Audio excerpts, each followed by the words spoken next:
Love everybody. Issues, Coach Ish. Reporting live from my patio. I ain't keeping on my granddaughter. She's making a mess with some water. Say hi.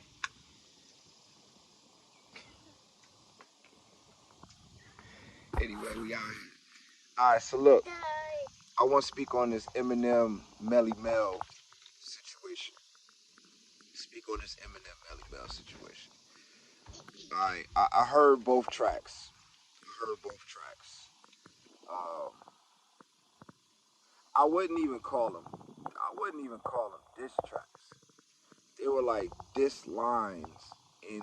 Well, one of them was a diss verse, and the other one was a diss line. Neither one of them are really diss tracks, because I can't call a 1 minute verse, a 1 minute song, a track. Like I can't even do that. Like, so if you gonna, you know what I'm saying, make a diss track, then make a diss track. Make a whole song. The fact that he didn't even make a whole song, number one. Talking about, first of all. Much respect to Melle Mel. Much respect to Melle Mel for the message. The message was a huge contribution to hip hop. Like I told my wife the other day in the car, if it wasn't for the message, it wouldn't be no issues. It wouldn't be me. Like what I do is a direct, descendant from the message. So the message, Melle Mel was responsible for MCs like myself. So much respect to Melle Mel. But come on, man, let's keep it a buck. Let's keep it a buck. Um, I'm hearing people saying things like Melle Mel was in the GOAT conversation. I don't understand how. I do not understand how. KRS-One is in the GOAT conversation. Why is KRS-One is in the GOAT conversation? Because he started off as one of the pioneers of hip hop, and all the way up into 2023, he has continued to evolve as an MC. He has continued to evolve as a spitter. He has continued to evolve and update his rhyme style, rhyme schemes. He's continued to elevate that. That's why he's in the GOAT conversation. Jay-Z is in the GOAT conversation. Same reason. He's continued to evolve and update his rhyme style over time. That's hard to do. It's very hard as an MC to, you was birthed in an era, and then you continue to evolve your style past your era. That's very hard to do. That's not easy to do. That's something a lot of these young rappers can't do, and that's something a lot of these old rappers couldn't do, Melle Mel included. So when people say things like Melle Mel is in a GOAT conversation, that makes no sense to me. The song The Message, we could put the song The Message in the GOAT conversation as far as one of the greatest hip hop songs of all time. I could do that, right? But there's a lot of songs that, can be considered some of the greatest hip hop songs of all time. That doesn't necessarily mean the people who wrote and created those songs are some of the greatest MCs of all time. We could put Rapper's Delight, you know what I'm saying, as far as one of the greatest rap songs or hip hop songs of all times. It's one of the great Rapper's Delight is one of the greatest hip hop songs of all times. Big Bang Hank bit Grandmaster Caz rhymes. Let's just be real. So just because Rapper's Delight is one of the greatest hip hop songs of all times, does that mean Big Bang Hank, who in that song copied someone else's rhymes, can be considered one of the greatest MCs of all time? Or one of the greatest rappers of all time? No. Okay? Melle Mel, respect to Melle Mel. As per this song, track, whatever, he's spitting in a style that has been outdated for 50 years, 60 years. This is 2023. We're talking about a style that's been outdated since, I say, the 80s. Since Kool D, right? Because it was Melle Mel. He was like the premier MC in the 70s. And then Kool D and LL came along and destroyed that whole style with their versatility. LL had versatility. LL is in the GOAT conversation. Why? Because LL started out as one of the pioneers, and over time he reinvented his style, his flow, and he evolved. Right? That's what puts you in the GOAT conversation. So Melle Mel, respect to Melle Mel. He's one of the. It's just like, people when we talk about greats of let's just use basketball. When we talk about the greatest point guards in basketball, nobody mentions Bob Cousy. Nobody mentions Bob Cousy. Bob Cousy made the point guard position a thing. Bob Cousy, outside of his race, is the Melle Mel of point guards. Bob Cousy was the first superstar point guard and had skills. But if you look at his skills back then, they don't translate to today.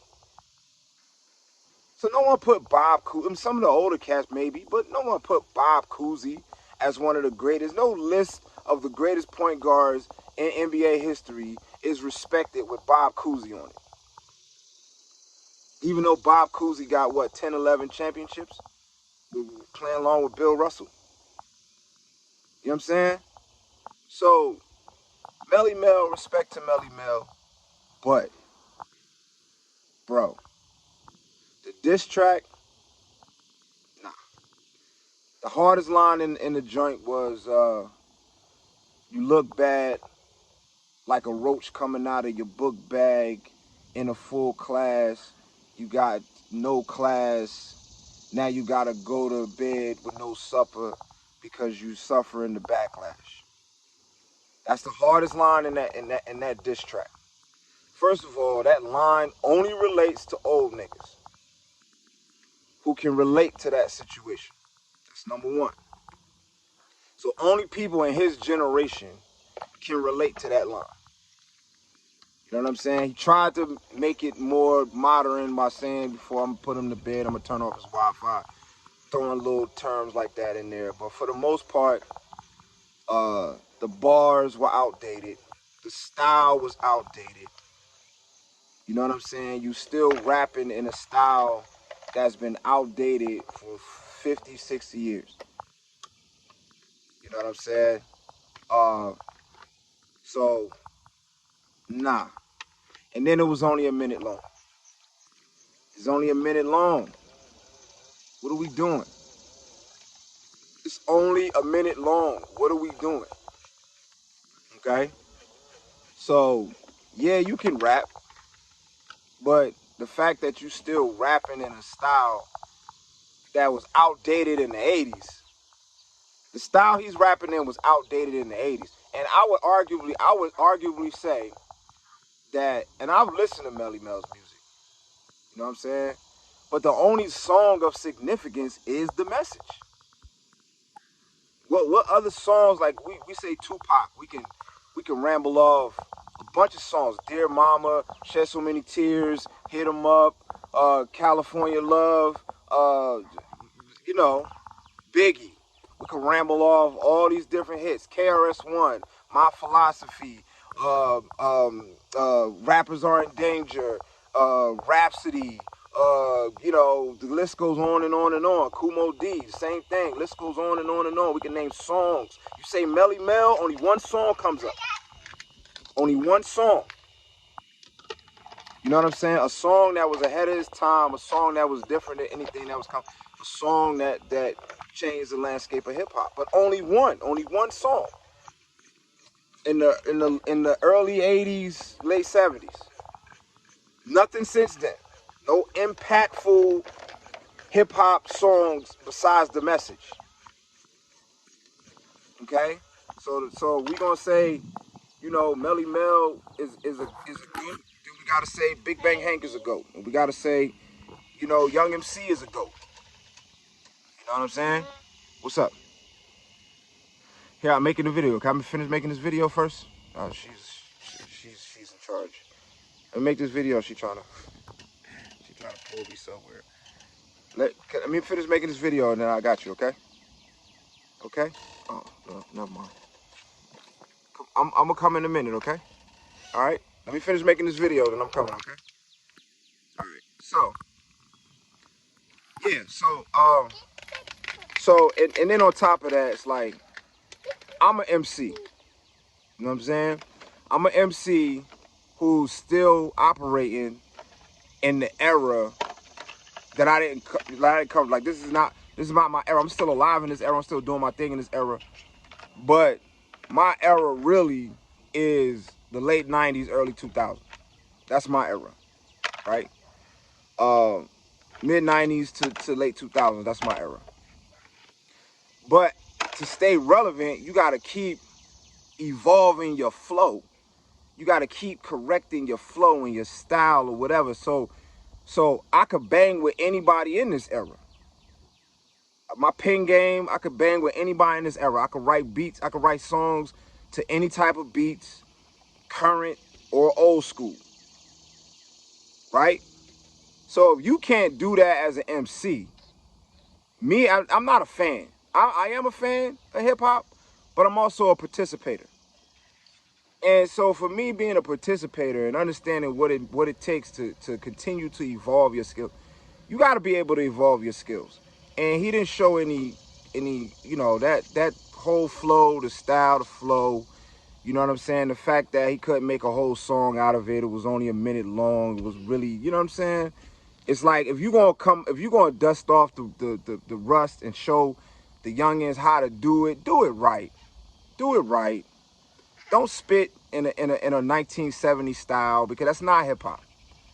Don't only, you know, do one verse, one minute verse. That's, come on, man. You could do better than that. I'm just keeping it real. You could do better than that. You know what I'm saying? You kind of doing hip hop a disservice with that. Okay? So, Eminem. I heard Eminem's shots. It wasn't even really, his joint is not even really a diss track. It's a track but Eminem does that a lot. He got a lot of tracks where he just randomly throw out lines, he diss people. Honestly, for Melle Mel, the joint that he did was probably some of the hardest bars that he ever wrote. For Eminem, they were some of the weakest that I've ever heard from him. But even still, I'll take the line from Eminem over that line from Melle Mel any day. Had to check on the baby real quick. But yeah, he says something about this wrath you should avoid. His wrath you should avoid. Something about talking about his brain because it's half destroyed. Yeah, this is Melle Mel. We lost his asteroids. Like the double entendre in that line is what makes Eminem one of the greats. He's really great at the double entendres, the saying one thing that could mean two and three things. He's great at that. He's one of the best at that. You know what I'm saying? Eminem has been out since the 90s. He's continued to update his flow, his style. I'm not a super fan of all his music. I don't like all his music. You know what I'm saying? But I do respect the longevity. And I just want to address this too, because a lot of people get into the Eminem conversations and the only reason he's this and that because he's white. you know, I've seen the video where Melle Mel used his words to try to justify, you know what I'm saying? Cool. Let's use some of his other words. Like when he say, if the only reason I sold is because I'm white, why doesn't all the other white rappers sell what I sell? If that's the only reason, why isn't white rappers, you know what I'm saying? Why isn't he the only one in that conversation? You know, there's been a lot of white rappers before him. There's been a lot of white rappers after him. So why is he the only one in that conversation? It's not because he's white. Partially it's because he's white, but the other part is because he's skilled. He's incredibly skilled as a writer, as a performer, as a recording artist. He's incredibly skilled as an MC. He's incredibly skilled as a battle rapper. He's incredibly skilled as a songwriter. He's incredibly skilled. White, black, brown, Chinese, whatever. The boy got bars. Period. Always had them. Period. And it ain't many people who can go bar for bar with Eminem. Period. You know what I'm saying? So as far as the Melle Mel Eminem situation, I got Eminem winning that battle. I think Melle Mel, you know, it was a valiant effort by Melle Mel. You know what I mean? Respect to him for still staying in the culture and still participating or whatever the case may be. But you gotta update your flows, my guy. You gotta update your flows, man. You know what I'm saying? You know, it's like I said, like it's not even like he came with a 90s flow. You know, KRS-One can rap in a 2023 flow or a 1970 flow. You know what I mean? So it ain't no, we can't use the excuse that he's old because, I mean, look at the Big Daddy Kane, KRS-One battle. Big Daddy Kane was spitting. You know what I mean? Big Daddy Kane to this day got bars, like, you know, that could hold up currently. That was not it. That was not it. So that's all I got. Peace and love. Like and subscribe. You know what I'm saying? I'm about to go get my little mini-me dress and we're gonna go hang out. You wanna go hang out with me? All right. She said yes. All right. Love y'all, man. Peace and love. Like and subscribe. And I'll be back with more. Peace.